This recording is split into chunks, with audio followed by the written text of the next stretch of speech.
Hello and welcome back to very poor budget and not edited crochet knitting fun with grandma status.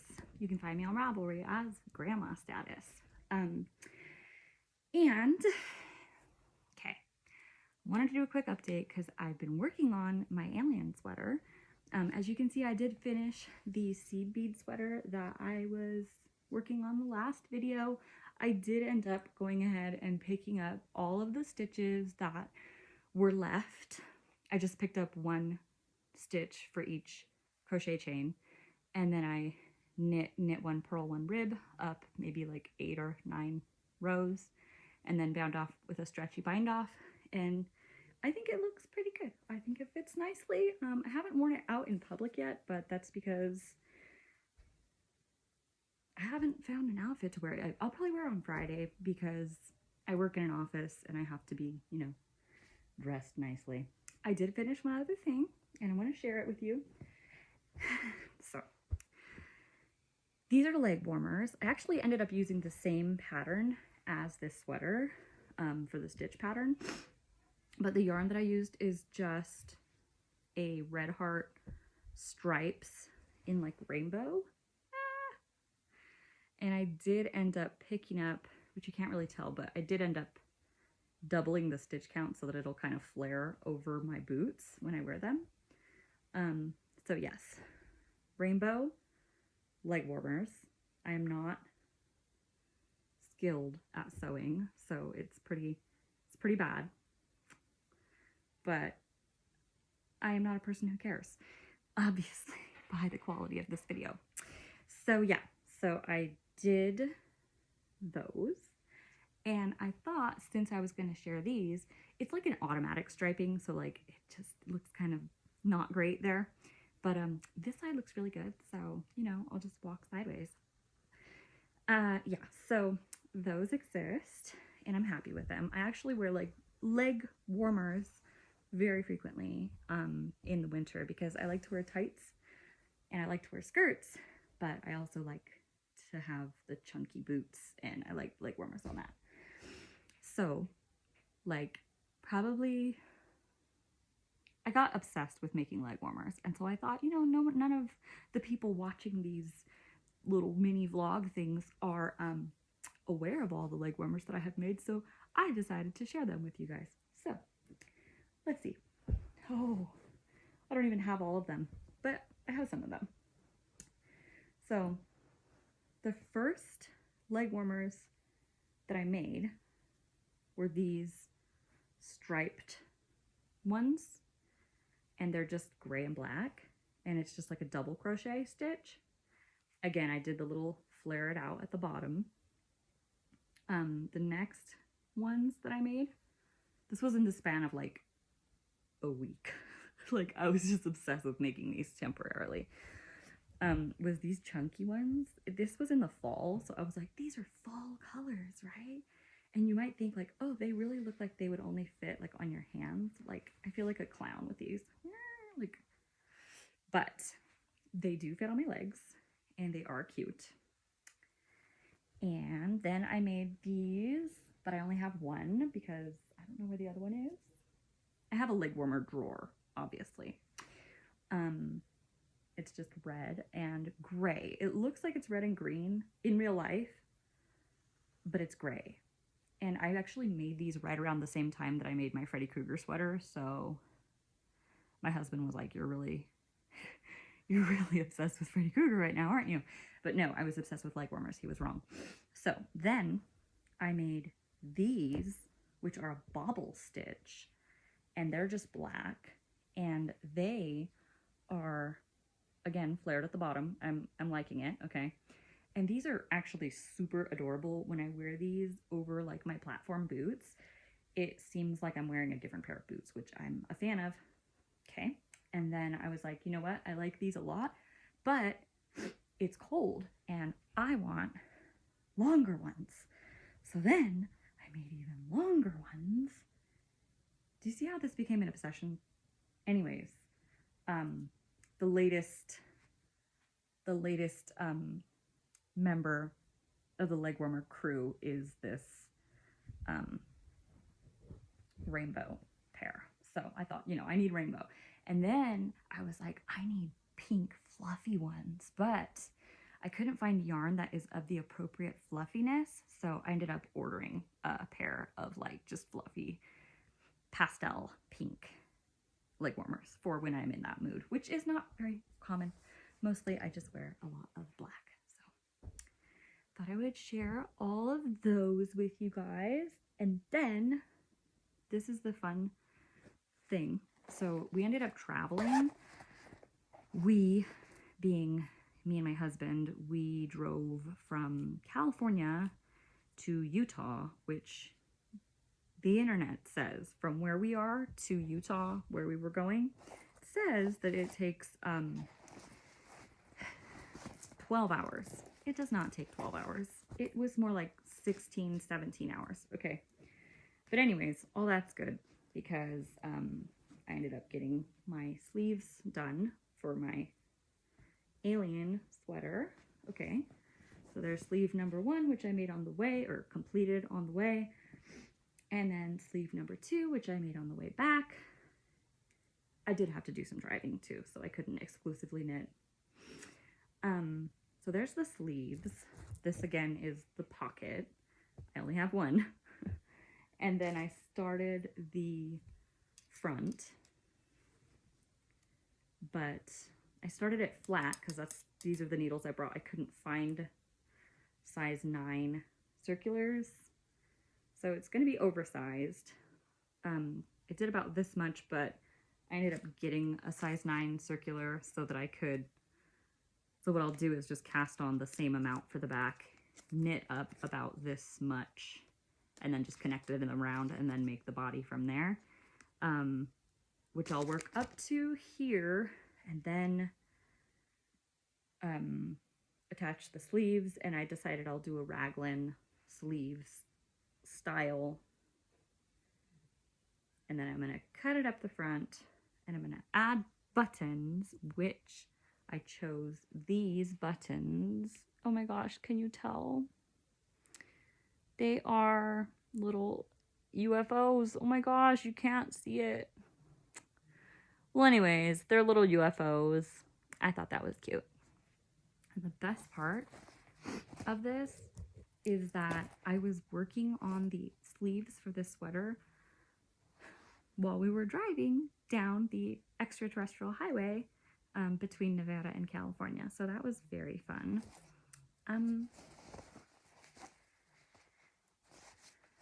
Let's see. I have also started another project, which is the skirt that I was going to start for my daughter. It's all blues. And I have a video of that, but it is from lunchtime in my car. So there's going to be an awkward transition. So this is just a quick lunchtime update. I do have a couple of things that I want to share, but I think I'll do them at home. I need to find a place with better lighting because like this car and like bedroom situation is really not working out. But yeah, so this week we actually, me and my husband, we drove out to Utah and I had some time to get some stuff done.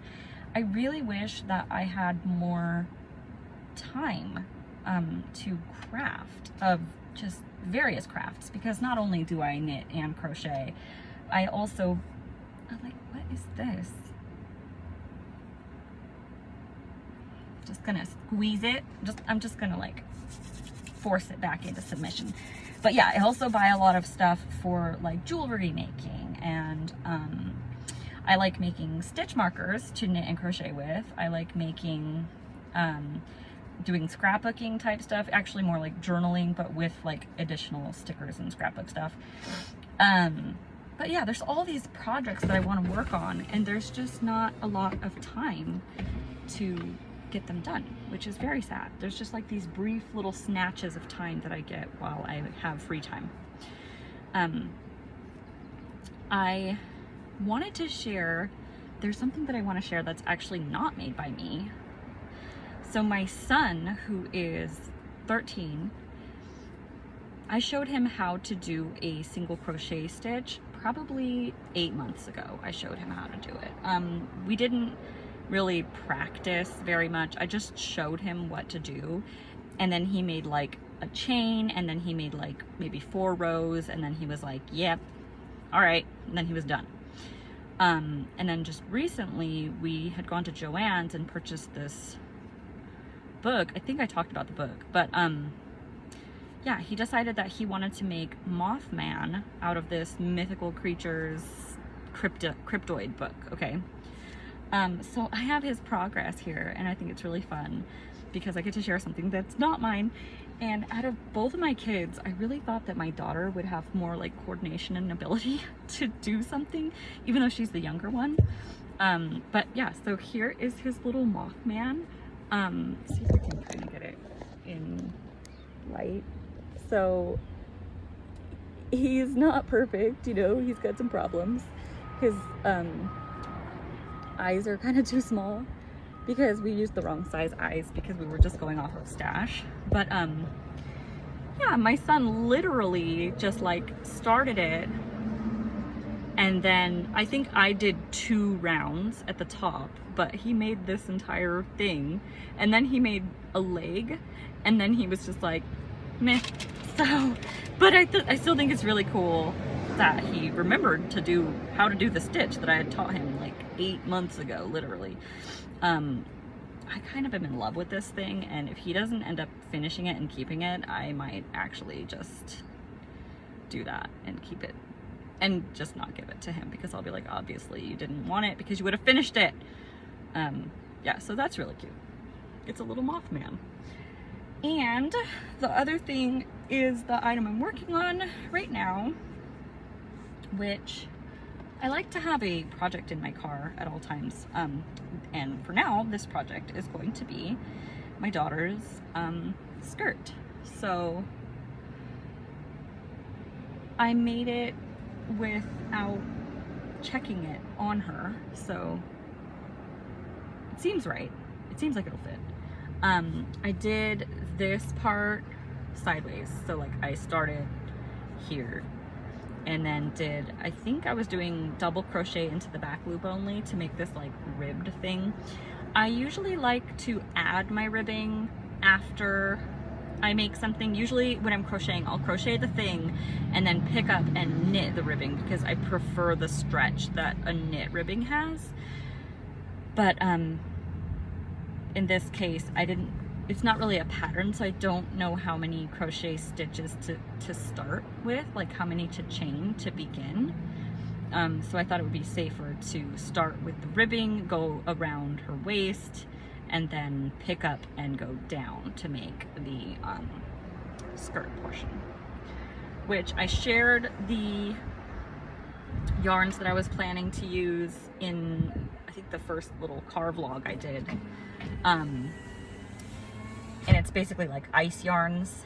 This is all the same ball of yarn. It's multiple colors, which I really appreciate because my skirt that I completed out of all stash yarn is almost every row I switched colors and had to weave in. And so for hers, I'm probably going to reuse this same ball for maybe 3 or 4 sections like this. Right now I'm on to my first color change, which is just red heart in the color mint.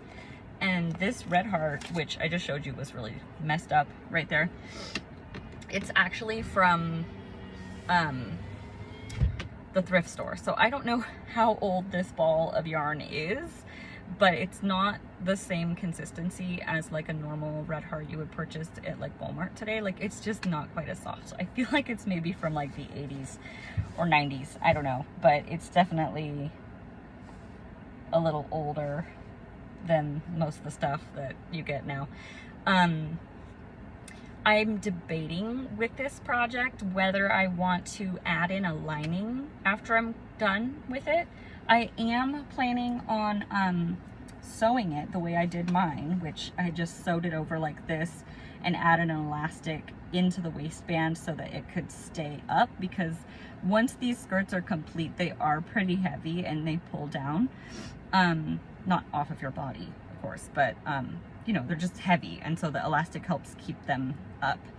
I could also do a drawstring if I wanted to, which she might be happier about, but I think I'll do the elastic and then just see how it goes from there. But yeah, I was thinking that after that, I might add in a silk or silky feeling, something very soft, lining in the inside so that she doesn't feel any of the yarn, because although I don't think she's quite as sensitive as, say, my son, I know that when I was little, I was very against the feeling of like basically any texture in my clothing, and my daughter's very much the same. She won't even wear like a long sleeve, or if anything is lacy or anything has edges or something, seams, stuff like that, like she just gets, she doesn't want it. So I'll probably do that just for her comfort. And yeah, so after I do the mint, I am gonna pick up with this other ice yarn that is kind of a shiny blue, and I'm very excited. It kind of is coming out blue, but it's more teal in real life. But yeah, I'm excited to work with the butterfly yarn that I bought too. And I'm thinking, because the way the skirt works is it goes down a certain amount and then you stop. On one of these rows, you start doing it into the back loop, no, into the front loop, so that there's an area to pick up on the back. So it'll go down to like here maybe, and then you'll go back and pick up from here and go down so that it makes layers. And so in those ruffly parts at the end, I kind of want to add the butterflies so that it's like a little texture, like, why am I thinking of frosting? But so that it's like a little edging, and I think that would be really cute. Obviously I have quite a ways to go on this. But yeah, I thought I would do a quick update and then probably film more for you guys later.